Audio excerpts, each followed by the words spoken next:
बिस्मिल्लाहिर्रहमानिर्रहीम। अस्सलाम वालेकुम। प्यारे दोस्तों, आज की इस खास वीडियो में हम आपको हजरत शाह शम्स तबरेज रहमतुल्लाह अलैह की जिंदगी की मुकम्मल दास्तान सुनाएंगे। आपको बताएंगे कि हजरत शाह शम्स तबरेज कहाँ पैदा हुए, किससे तरबियत हासिल की और दुनिया के किस किस खित्ते में आपने इस्लाम की दावत को रोशन किया। शाह शम्स तबरेज रहमतुल्लाह अलैह और सूरज की तपिश का वाकया क्या है, ये भी आपको सुनाएंगे। और मौलाना जलालुद्दीन रूमी रहमतुल्लाह अलैह ने आपसे क्या फैज पाया और मौलाना रूमी की किताबों को तालाब में फेंकने का किस्सा क्या है, इससे भी आपको आगाह करेंगे। इसके अलावा हजरत शाह शम्स तबरेज रहमतुल्लाह अलैह की वफात में पाए जाने वाले इख्तलाफात से भी आपको आगाह करेंगे और आपको ये भी बताएंगे कि आप रहमतुल्लाह अलैह का मज़ार मुबारक कहाँ है। दोस्तों, जहाँ मौलाना रूम रहमतुल्लाह अलैह का नाम दुनिया की अजीम शख्सियात में जाना पहचाना है, वहीं पर तसव्वुफ की दुनिया में शाह शम्स तबरेज रहमुल्लाह का नाम भी एक मकाम रखता है। आपको शम्स तबरेजी भी कहा जाता है और आप रहमतुल्लाह अलैह मौलाना रूम रहमतुल्लाह अलैह जैसी अजीम हस्ती के रूहानी उस्ताद और रूहानी पेशवा का मकाम रखते हैं। प्यारे दोस्तों, हजरत शाह शम्स तबरेज की इब्तदाई जिंदगी के बारे में आपको बताते चलें कि हजरत शाह शम्स तबरेज रहमतुल्लाह अलैह का पूरा नाम मोहम्मद शम्सुद्दीन था। आप रहमतुल्लाह अलैह शहर तबरेज के हवाले से शोहरत पाई क्योंकि आपने अपनी जिंदगी का एक हिस्सा तबरेज में गुजारा था। प्यारे दोस्तों, हजरत शम्स तबरेज 560 हिजरी में ईरान में सब्जवार के मकाम पर पैदा हुए और इसी निस्बत से आपको सब्जवारी का लक़ब हासिल हुआ। आपके वालिद गिरामी का नाम सैयद सलाहुद्दीन मोहम्मद नूर बख्श रहमतुल्लाह अलैह था। रिवायात के मुताबिक हजरत शम्स तबरेज रहमतुल्लाह अलैह का सिलसिला नस्ब बरह रास्त हजरत इमाम जाफर सादिक रहमतुल्लाह अलैह से मिलता है और इमाम जाफर से होता हुआ हजरत अली रज़ी अल्लाह तआला अन्हु से जा मिलता है। कहा जाता है कि होश संभालते ही हजरत शम्स तबरेज रहमतुल्लाह अलैह को तालीम और तरबियत के लिए उनके चचा अब्दुल हादी रहमतुल्लाह अलैह के सुपुर्द कर दिया गया था। चचा ने भतीजे पर बहुत मेहनत की, यहाँ तक कि तफसीर, फिका और हदीस के साथ दीगर अलूम से भी आरास्ता कर दिया। जब 579 हिजरी में सैयद सलाहुद्दीन मोहम्मद नूर बख्श दावत इस्लाम के लिए बदख्शां की तरफ रवाना हुए तो हजरत शम्स तबरेज रहमतुल्लाह अलैह को भी अपने साथ ले गए। उस वक्त उनकी उम्र 19 साल थी। बदख्शा में हजारों लोगों को हक की तालीम दी, फिर तिब्बत कूचक की तरफ गए और सैकड़ों इंसानों को दीन इस्लाम में दाखिल किया। फिर यहाँ से बाप और बेटे ने कश्मीर का रुख किया।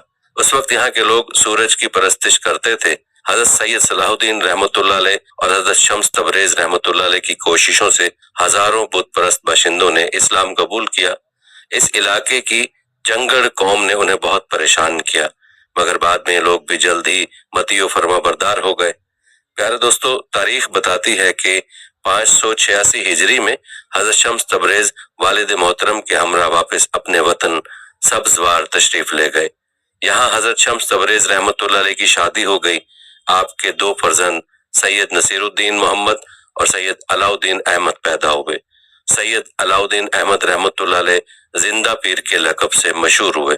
दोस्तों, आपको बताते चलें कि हालात व वाक़यात के एतबार से हजरत शम्स तबरेज रहमतुल्लाह अलैह की शख्सियत बहुत ज्यादा मुतनाज़ नजर आती है, क्योंकि आप रहमतुल्लाह अलैह ने खाना बदोशी की जिंदगी बसर की और तमाम उम्र एक अजीब अजियत और कर्ब में मुब्तला रहे। बगदाद तशरीफ ले गए तो मकामी उलमा को आपके ख्यालात से शदीद इख्तलाफ हो गया। बादशाह वक्त उन उलमा के जेर असर था। नतीजतन हजरत शम्स तबरेज रहमतुल्लाह अलैह को शहर बदर होना पड़ा। आप रहमुल्लाह के शहर बदर होने के साथ एक अजीब वाक़या जुड़ा है। कहते हैं अभी आप रहमतुल्लाह अलैह बगदाद की हदूद से निकले ही थे कि अचानक बादशाह का बेटा बीमार पड़ा और दूसरे दिन मर गया। बादशाह को ख्याल गुजरा कि शायद ये अलमनाक वाक़या हजरत शम्स तबरेज रहमतुल्लाह अलैह से बदसलूकी के बाइस रूनुमा हुआ। मजबूरन उसने अपने खास मुशीरों को हजरत शम्स तबरेज रहमतुल्लाह अलैह की तलाश में रवाना करते हुए कहा, कोई भी सूरत हो उन्हें बगदाद वापस लाओ। बादशाह का हुक्म पाते ही मुशीर बरक रफ्तार घोड़ों पर सवार होकर दौड़ पड़े। हजरत शम्स तबरेज रहमतुल्लाह अलैह अभी बगदाद के नवा में मुकीम थे कि शाही कासिदों ने उन्हें जा लिया और फिर दस्त बस्ता अर्ज किया, हुजूर आप बगदाद वापस तशरीफ ले चलें। शाही करंदों की दरखास्त सुनकर हजरत शम्स तबरेज रहमतुल्लाह के चेहरे पर अजियत का रंग उभर आया। कल जिस जगह से मुझे जलील करके निकाल दिया गया, आज उसी मकाम पर वापस जाने के लिए कह रहे हो? आखिर तुम लोगों पर क्या आफताद आ पड़ी कि मुझ खाना बदोश का ख्याल आ गया? हमारे बादशाह का यही हुक्म है। शाही करिंदों ने خوش آمدانہ لہجے میں عرض کیا، میں تو بس ایک بادشاہ کا حکم مانتا ہوں۔ حضرت شمس تبریز رحمۃ اللہ علیہ نے بے نیازانہ کہا، باقی بادشاہوں کو میں نہیں جانتا۔ کہتے ہیں حضرت شمس تبریز رحمۃ اللہ علیہ کے انکار سے صورتحال بگڑ گئی تھی۔ شاہی کرندے ایک مرد قلندر کے قدموں سے لپٹ گئے اور بہت دیر تک عاجزی کا مظاہرہ کرتے رہے۔ آخر حضرت شمس تبریز رحمۃ اللہ کو ان لوگوں پر رحم آ گیا۔ پھر یہ کہتے ہوئے شاہی کرندوں کے ساتھ ہو گئے، چلو تمہارے کہنے سے چلتا ہوں، مگر بغداد کے لوگ زیادہ دن تک مجھے برداشت نہیں کر سکیں گے۔ جب حضرت شمس تبریز رحمۃ اللہ علیہ شاہی محل پہنچے تو وہاں صف ماتم بچھی ہوئی تھی۔ تمام درباری سیاہ لباس پہنے ہوئے اپنے ولی عہد سلطنت کی موت کا سوگ منا رہے تھے۔ بادشاہ بڑے احترام کے ساتھ پیش آیا، مگر اس کے چہرے پر غم و اندوہ کا دھواں پھیلا ہوا تھا اور آنکھیں آنسوؤں سے لبریز تھیں۔ یہ سب کچھ کیا ہے؟ حضرت شمس تبریز رحمۃ اللہ علیہ نے بادشاہ سے دریافت کیا، پورا شہر ماتم کدا کیوں بنا ہوا ہے؟ کچھ دن پہلے جب میں یہاں سے گیا تھا تو بغداد کے در و دیوار کیف و نشاط سے جھوم رہے تھے، مگر آج یہاں قبرستان جیسا سناٹا ہے۔ بادشاہ نے کوئی جواب نہیں دیا، خاموشی سے حضرت شمس تبریز رحمۃ اللہ علیہ کو ساتھ لے کر اس کمرے میں پہنچا جہاں اس کے محبوب بیٹے کی لاش رکھی ہوئی تھی۔ حضرت شمس تبریز رحمۃ اللہ علیہ نے سوالیہ نظروں سے بادشاہ کی طرف دیکھا، میرے جواں مرگ بیٹے کی میت ہے، بادشاہ نے نمناک آنکھوں اور لرزتے ہوئے لہجے کے ساتھ کہا۔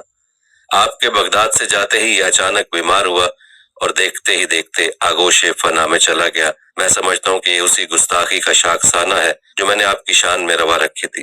حضرت شمس تبریز رحمۃ اللہ علیہ مسکرانے لگے، درویش کے ساتھ لوگ گستاخی کے ساتھ پیش آتے ہی رہتے ہیں، مجھے آپ سے بھی کوئی شکایت نہیں۔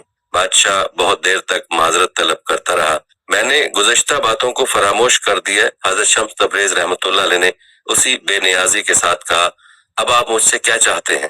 میں سمجھتا ہوں کہ آپ کی دل آزاری کے سبب میرا بیٹا اس انجام کو پہنچا ہے۔ شدت غم سے بادشاہ کی آواز کانپ رہی تھی۔ مان لیا جائے کہ اگر یہی بات ہے تو آپ کے بیٹے کو سزا کیوں ملی؟ گناہ تو آپ نے کیا تھا۔ حضرت شمس تبریز رحمۃ اللہ علیہ نے فرمایا، ممکن ہے کہ قدرت نے میرے لیے یہی سزا منتخب کی ہو کہ میں تمام عمر بیٹے کی جدائی میں تڑپتا رہوں۔ بادشاہ کی آنکھوں سے بہتے ہوئے آنسوؤں میں کچھ اور تیزی آ گئی تھی۔ اللہ اپنے رازوں کو خود ہی بہتر جانتا ہے، میں آپ کے لیے کیا کر سکتا ہوں؟ حضرت شمس تبریز رحمۃ اللہ علیہ نے حاکم بغداد سے سوال کیا، میری درخواست ہے کہ آپ میرے بیٹے کے حق میں دعائے خیر فرما دیں۔ بادشاہ نے بڑے عاجزانہ لہجے میں عرض کیا، ہو سکتا ہے کہ آپ کی دعاؤں سے میرے بیٹے کو نئی زندگی مل جائے۔ ایسا ہوتا تو نہیں ہے، جو چلا گیا سو چلا گیا۔ حضرت شمس تبریز رحمۃ اللہ علیہ نے فرمایا، پھر بھی تمہاری تشفی کے لیے اپنے مالک کی بارگاہ میں عرض کیے دیتا ہوں۔ یہ کہہ کر حضرت شمس تبریز رحمۃ اللہ علیہ نے آنکھیں بند کر لیں، پھر آپ کے ہونٹوں کو جنبش ہوئی، اے اللہ، اگر تو نے اس لڑکے پر میری دل آزاری کے باعث موت مسلط کر دی ہے تو میں اسے معاف کرتا ہوں۔ تو بھی اس عاجز بندے محمد شمس الدین کی خاطر اپنے بے پناہ اور بے مثال فضل و کرم کا مظاہرہ کر اور اس بچے کو معاف کر دے۔ دوستو، روایات بتاتی ہیں کہ ابھی ایوان شاہی کے اس کمرے میں حضرت شمس تبریز کے الفاظ کی گونج باقی تھی کہ شہزادے کے جسم کو جنبش ہوئی، پھر وہ اپنے بستر پر اٹھ کر بیٹھ گیا اور حیرت زدہ نظروں سے چاروں طرف دیکھنے لگا۔ بادشاہ بغداد کچھ دیر تک حیرت و سکوت کے عالم میں کھڑا رہا، کبھی وہ حضرت شمس تبریز کی طرف دیکھتا اور کبھی اپنے محبوب بیٹے کی طرف جو وادی فنا میں داخل ہونے کے بعد دوبارہ اس دنیا میں لوٹ آیا تھا۔ یکایک شاہ بغداد کی آنکھیں آنسوؤں سے لبریز ہو گئیں، یہ خوشی اور عقیدت کے آنسو تھے۔ پھر بادشاہ بغداد حضرت شمس تبریز رحمۃ اللہ علیہ کے قدموں میں جھک گیا، یہ سب کچھ آپ کی دعاؤں کا نتیجہ ہے، ہرگز نہیں۔ حضرت شمس تبریز رحمۃ اللہ علیہ نے شاہ بغداد کو اٹھاتے ہوئے کہا، یہ تو اس قادر مطلق کی کرم نوازی کا ادنا مظاہرہ ہے جو اپنی ذات میں لا شریک ہے، بس اسی کا شکر ادا کرو اور اسی کی تسبیح بیان کرو۔ پیارے دوستو، یہ حضرت شمس تبریز رحمۃ اللہ علیہ کی بڑی کرامت تھی، مگر یہی کرامت ان کے لیے وبال جان بن گئی جب علماء بغداد کو حضرت شمس تبریز رحمۃ اللہ علیہ کی واپسی اور شہزادے کے زندہ ہونے کی خبر ملی تو وہ دوبارہ ایک نئے منصوبے کے ساتھ اس مرد قلندر کے خلاف صف آرا ہو گئے۔ کہا گیا کہ یہ شعبدہ بازی ہے اور اسلام میں شعبدہ بازی کی کوئی گنجائش نہیں۔ شاہ بغداد نے بڑے دلائل کے ساتھ حضرت شمس تبریز رحمۃ اللہ علیہ کا دفاع کیا، اگر یہ شعبدہ بازی ہے تو پھر آپ میں سے کوئی شخص بغداد کی عوام کے سامنے ایسا کوئی مظاہرہ پیش کر دے، پھر میں سمجھ لوں گا کہ حضرت شمس تبریز رحمۃ اللہ علیہ شعبدہ باز ہے۔ ہم اہل ایمان ہیں اور ہمیں شعبدہ بازی سے کوئی نسبت نہیں۔ علماء بغداد نے بیک زبان کہا، شمس تبریز نے پہلے اپنی ساحرانہ قوتوں سے شہزادے کو بے ہوش کر دیا، پھر خود ہی جادو کے اثر کو زائل کر دیا۔ نتیجتاً شہزادہ ہوش میں آ گیا اور سادہ لو عوام سمجھنے لگے کہ ولی عہد سلطنت ایک مرد خدا کی دعاؤں سے دوبارہ زندہ ہو گیا۔ یہ سب فریب نظر ہے، اسی کو شعبدہ بازی کہتے ہیں اور اسی کا نام جادوگری ہے۔ اگر وہ شخص ایسا ہی مستجاب الدعوات ہے تو پھر کسی قبرستان میں جا کر دعا کے لیے ہاتھ اٹھا دے اور ان مردوں کو زندہ کر دے جو برسوں سے گہری نیند سو رہے ہیں۔ پیارے دوستو، یہ عجیب ہی بحث کی فضا تھی۔ شاہ بغداد نے حضرت شمس تبریز رحمۃ اللہ علیہ کی بہت حمایت کی، مگر علماء بغداد یہی کہتے رہے وہ ایک ساحر ہے اور اسلام میں ساحری حرام ہے۔ بالآخر ایک طویل بحث کے بعد علماء بغداد نے حضرت شمس تبریز رحمۃ اللہ علیہ پر کفر کا فتویٰ لگا دیا اور مطالبہ کیا کہ ان کی کھال کھنچوا کر بغداد سے باہر نکال دیا جائے۔ کہتے ہیں بغداد کے تمام اراکین سلطنت بھی علماء کے ہم نوا تھے۔ انجام کار بادشاہ کی مرضی کے خلاف بھرے مجمع میں حضرت شمس تبریز رحمۃ اللہ علیہ کی کھال کھینچ لی گئی اور اس حالت میں بغداد سے نکال دیا گیا کہ پورا جسم لہو لہان تھا۔ ولی عہد سلطنت شہزادہ محمد کو حضرت شمس تبریز رحمۃ اللہ علیہ سے بہت عقیدت تھی۔ جب آپ شہر بدر ہوئے تو شہزادہ محمد بھی آپ کے ہمراہ تھا۔ رخصت ہوتے وقت اس نے اپنے عمرائے سلطنت کو مخاطب کرتے ہوئے کہا تھا، جس ملک میں حضرت شمس تبریز رحمۃ اللہ علیہ جیسے صاحب کمال کے ساتھ یہ سلوک کیا جائے وہ ایک لعنت کدہ ہے اور میں اس لعنت کدے میں سانس لینا بھی گناہ سمجھتا ہوں۔ یہ کہہ کر شہزادہ محمد حضرت شمس تبریز رحمۃ اللہ علیہ کے ساتھ بغداد کی حدود سے نکل گیا۔ پیارے دوستو، کہتے ہیں بغداد سے نکل کر حضرت شمس تبریز رحمۃ اللہ علیہ نے ہندوستان کا رخ کیا اور طویل مسافت طے کر کے ملتان پہنچے اور پھر اسی تاریخی شہر میں سکون پذیر ہو گئے۔ دوستو، آپ رحمۃ اللہ علیہ کی ملتان میں آمد کے حوالے سے بھی ایک عجیب اور حیرت انگیز واقعہ یوں نقل کیا جاتا ہے۔ کہتے ہیں اس وقت مشہور بزرگ حضرت بہاؤالدین زکریا ملتانی رحمۃ اللہ علیہ حیات تھے۔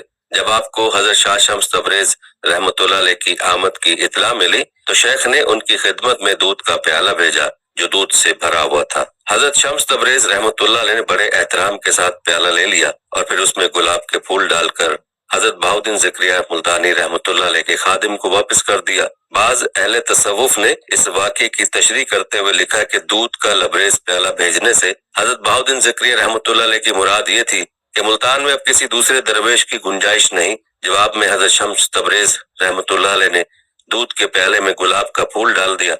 اس سے ان کا مقصد یہ تھا کہ وہ ملتان میں پھول بن کر رہیں گے، یعنی ان کی ذات سے کسی کو ضرر نہیں پہنچے گا، اور پھر ساری عمر حضرت شمس تبریز رحمۃ اللہ علیہ اپنے عہد پر قائم رہنے کی کوشش کی۔ لیکن دوستو، ملتان کے لوگوں نے بھی اہل بغداد کی طرح آپ کی شدید مخالفت کی۔ ایک بار یوں ہوا کہ حضرت شمس تبریز رحمۃ اللہ علیہ کو گوشت بھوننے کے لیے آگ کی ضرورت پیش آئی۔ آپ نے شہزادہ محمد کو آگ لانے کے لیے بھیجا، مگر پورے شہر میں کسی نے آگ نہیں دی۔ ایک سنگ دل شخص نے تو شہزادے کو اتنا مارا کہ اس کے دلکش چہرے پر زخموں کے نشانات ابھر آئے۔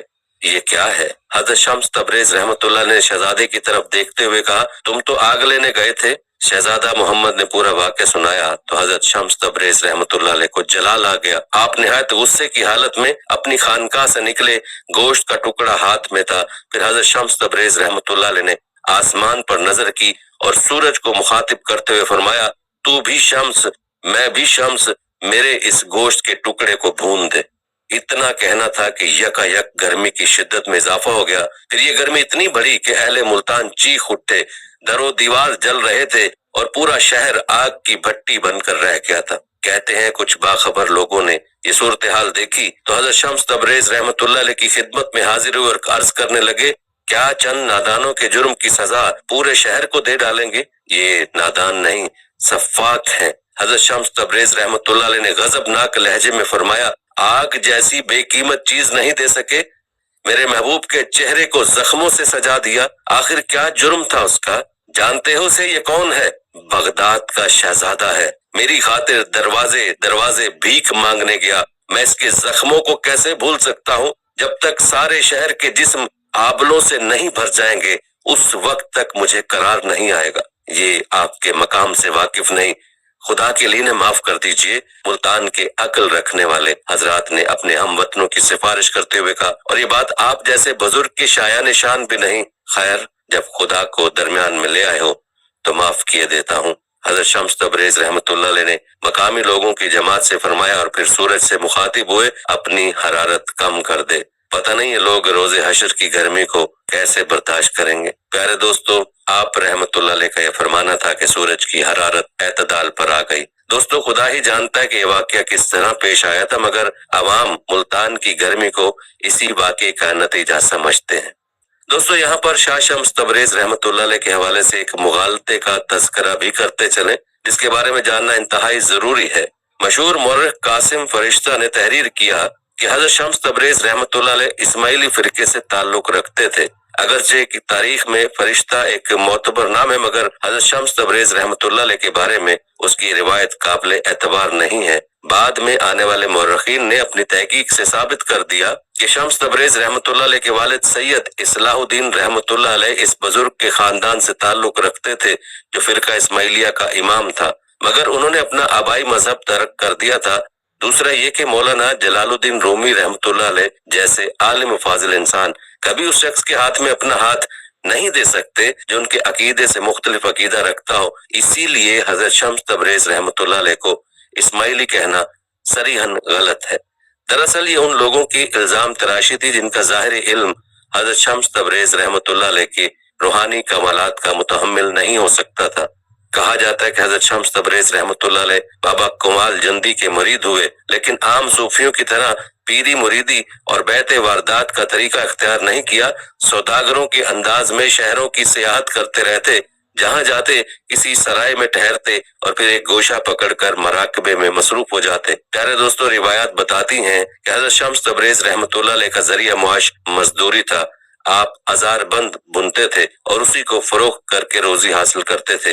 एक बार मनाजात के वक्त ये दुआ मांगी, इलाही कोई बंदा खास मिलता जो मेरी सोहबत का मुतहम्मिल हो सकता। आलिम गैब से इशारा हुआ कि रूम चले जाओ, वहां तुम्हारी मुराद पूरी हो जाएगी। हजरत शम्स तबरेज रहमतुल्लाह अलैह उसी वक्त चल खड़े हुए। कोनिया पहुंचे तो रात का वक्त हो चुका था। बरबख फरोशों की सराय में उतरे। सुबह हुई तो आपने देखा कि सराय के दरवाजे पर एक बुलंद चबूतरा था। शहर के अक्सर उमरा और साहिबान सरवत तफरी के लिए उसी चबूतरे पर आ बैठते थे। हजरत शम्स तबरेज रहमतुल्लाह अलैह भी एक गोशे में बैठ जाते और खामोशी से आने जाने वालों को देखते रहते। एक दिन मौलाना जलालुद्दीन रूमी रहमतुल्लाह अलैह इसी रास्ते से गुजरे तो हजरत शम्स तबरेज रहमतुल्लाह अलैह चौंक उठे। मौलाना के हजारों शागिर्द थे जो हाथ बांधे और नजरें झुकाए अपने उस्ताद के पीछे पीछे चल रहे थे। देखने वालों को ऐसा महसूस होता था जैसे किसी शहंशाह की सवारी गुजर रही हो। हजरत शम्स तबरेज रहमतुल्लाह अलैह के दिल से आवाज आई, यही है वो मर्द खास जो तेरी सोहबत का मुतहम्मिल हो सकता है। जब मौलाना जलालुद्दीन रूमी रहमतुल्लाह अलैह चले गए तो हजरत शम्स तबरेज रहमतुल्लाह अलैह ने किसी मकामी बाशिंदे से पूछा, ये साहिब कौन है जो अभी अभी यहाँ से गुजरे हैं? बड़ी शान है इनकी। ये मौलाना जलालुद्दीन रूमी रहमतुल्लाह अलैह हैं। बताने वाले ने बताया, यहाँ के सबसे बड़े आलिम, कोई शख्स इनके इल्म फजल की हमसरी नहीं कर सकता। हजरत शम्स तबरेज रहमतुल्लाह अलैह ने उसी शख्स से मौलाना रूम की खानका का पता पूछा और दूसरे दिन मौलाना के कुतुब खाने में जा पहुंचे। फिर किताब में जलने का वो मशहूर वाकया पेश आया। मुलाकातें होती रहीं। एक दिन हजरत शम्स तबरेज ने मौलाना रूम से पूछा, हजरत बा यजीद बस्तामी के उन दोनों वाकयात में क्यों कर तदबीक हो सकती है? एक तरफ तो बा यजीद रहमतुल्लाह अलैह का ये हाल था कि आपने इस ख्याल से जिंदगी भर खरबूजा नहीं खाया कि पता नहीं सरवर कौनैन सल्लल्लाहु अलैहि वसल्लम ने इसे किस तरह खाया है। दूसरी तरफ अपने बारे में फरमाया करते थे, अल्लाह अकबर, मेरी शान किस कदर बड़ी है। हालांकि हजूर अकरम सल्लल्लाहु अलैहि वसल्लम तमाम तर अजमतों और बुजुर्गियों के बावजूद फरमाया करते थे कि मैं दिन भर 70 बार अस्तगफार करता हूँ। जवाब में मौलाना रूम रहमतुल्लाह अलैह ने फरमाया, अगरचे बा यजीद बस्तामी बहुत पाए के बुजुर्ग थे, लेकिन मकाम वलायत में वो एक खास दर्जे पर ठहर गए थे और इस दर्जे की अजमत के जेर असर उनकी जुबान से ऐसे अल्फाज निकल जाते थे। इसके बरक्स रिसालत माप सल्लल्लाहु अलैहि वसल्लम मनाजिल तकरीब में बराबर एक पाए से दूसरे पाए पर चढ़ते जाते थे, इसलिए जब बुलंद पाए पर पहुंचते तो पहला पाया इस कदर पस्त नजर आता था कि उससे इस्तगफार करते थे। दोस्तों, रिवायात बताती हैं कि मौलाना रूम रहमतुल्लाह अलैह का जवाब सुनकर हजरत शम्स तबरेज रहमतुल्लाह अलैह बहुत खुश हुए।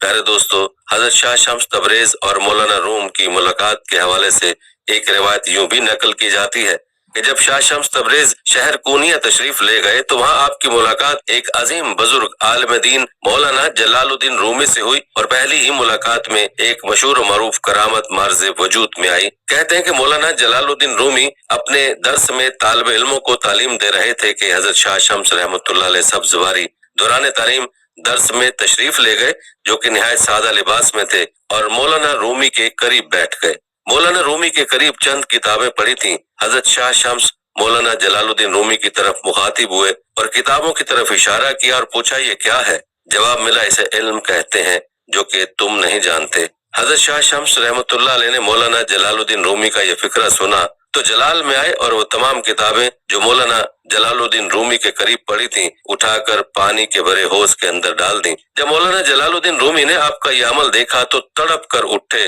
और गुस्सा और परेशानी के आलम में मौलाना जलालुद्दीन रूमी रो पड़े और कहा, ऐ दरवेश, तुमने ये क्या कर दिया? मेरी तमाम रूह की ग़िज़ा तुमने एक लम्हे में ज़ाया कर दी है। कहने लगे, किताबें बड़ी नायाब थीं, हाथ की लिखी हुई थीं, अब कहीं से न मिलेंगी। हजरत शाह शम्स रहमतुल्लाह अलैह ने जब मौलाना जलालुद्दीन रूमी की आंखों में आंसू देखे तो फरमाया, तुम्हारी रूह की ग़िज़ा अगर तुम्हें मिल जाए तो? मौलाना जलालुद्दीन रूमी ने कहा, ये कैसे मुमकिन है? हजरत शाह शम्स दोबारा पानी के भरे होश के करीब गए और सबसे पहले पानी में से वो किताब निकाली जिसका मौलाना जलालुद्दीन रूमी को ज्यादा सदमा था। जब हजरत शाह शम्स ने किताब को मौलाना जलालुद्दीन रूमी के हाथों में दिया तो किताब को पानी के कतरे ने भी न छुआ था। मौलाना जलालुद्दीन रूमी हजरत शाह शम्स का ये कमाल देखकर हैरान हुए और पूछा, ये क्या है?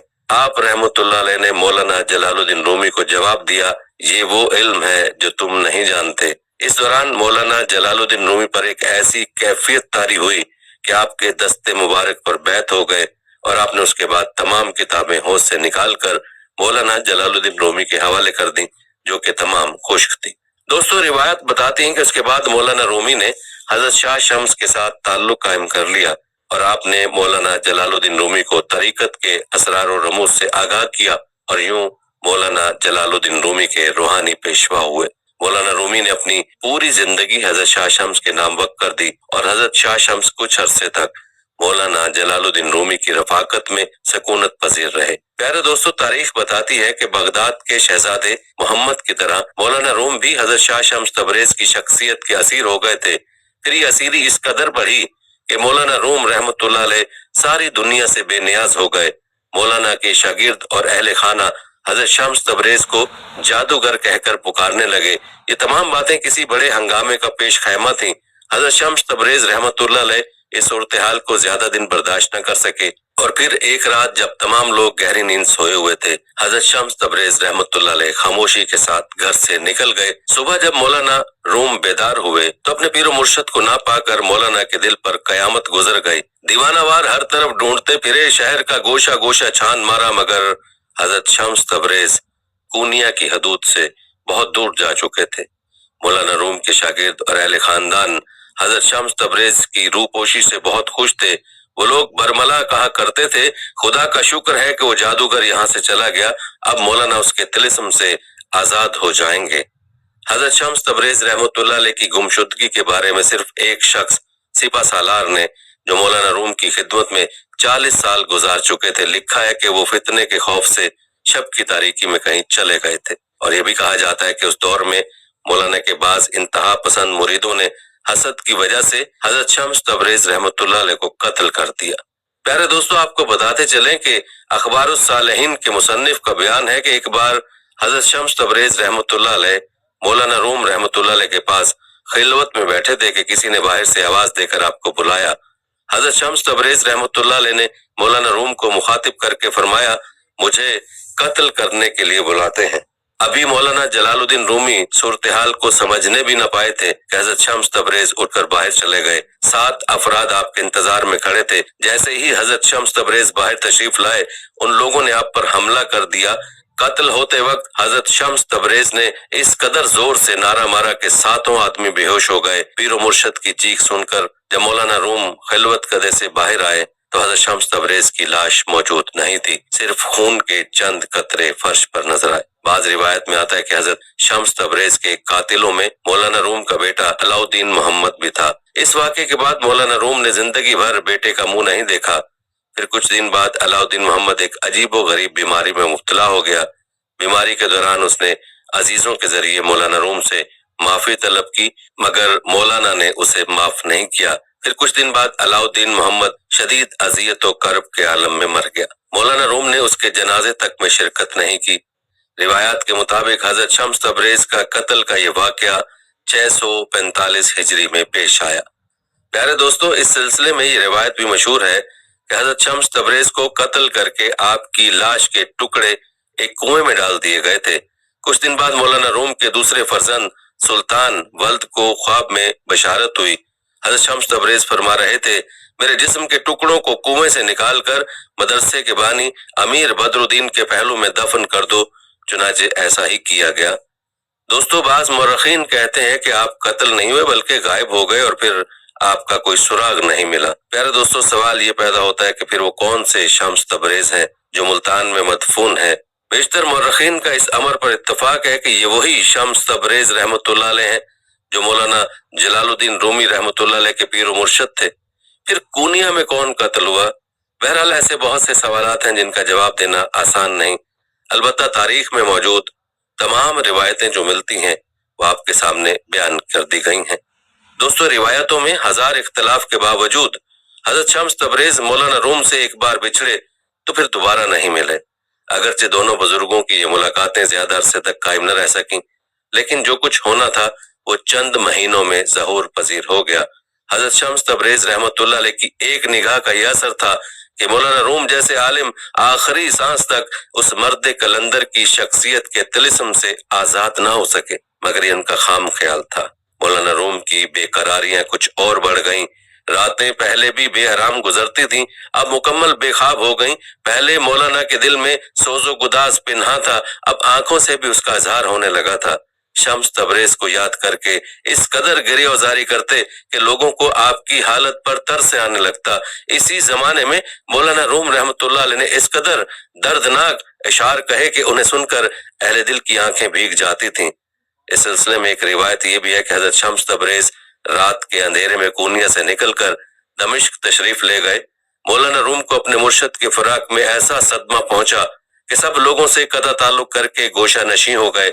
यहाँ तक के मुरीदान खास को भी खिदमत में हाजिर होने की इजाजत नहीं थी। फिर एक मुद्दत के बाद हजरत शम्स तबरेज ने दमिश्क से मौलाना को खत लिखा। उस खत ने आतिश इश्क को भड़का दिया। मौलाना रूम ने उस जमाने में निहायत रिक्कत अमेज और पुरअसर अशार कहे जिन लोगों ने हजरत शम्स तबरेज की शख्सियत को हदफ मलामत बनाया था, उन्हें सख्त नदामत हुई। सब लोग मौलाना की खिदमत में हाजिर हुए और माफी की दरखास्त की। प्यारे दोस्तों, याद रहे कि अल्लाह वालों की जिंदगियों में बड़े असरार और रमूज देखने और सुनने को मिलते हैं, और इसके अलावा मौरखीन की रिवायात में इख्तलाफ का होना भी कोई हैरान कुन बात नहीं, क्योंकि जिस मौरख तक जो बात पहुंची उसने वैसे नकल कर दी। तमाम रिवायात में ज्यादा पायदार रिवायत यही है कि शाह शम्स तबरेजी रहमतुल्लाह अलैह का मजार मुल्तान में है, और यही रिवायत हकाइक से भी ज्यादा करीब तर है।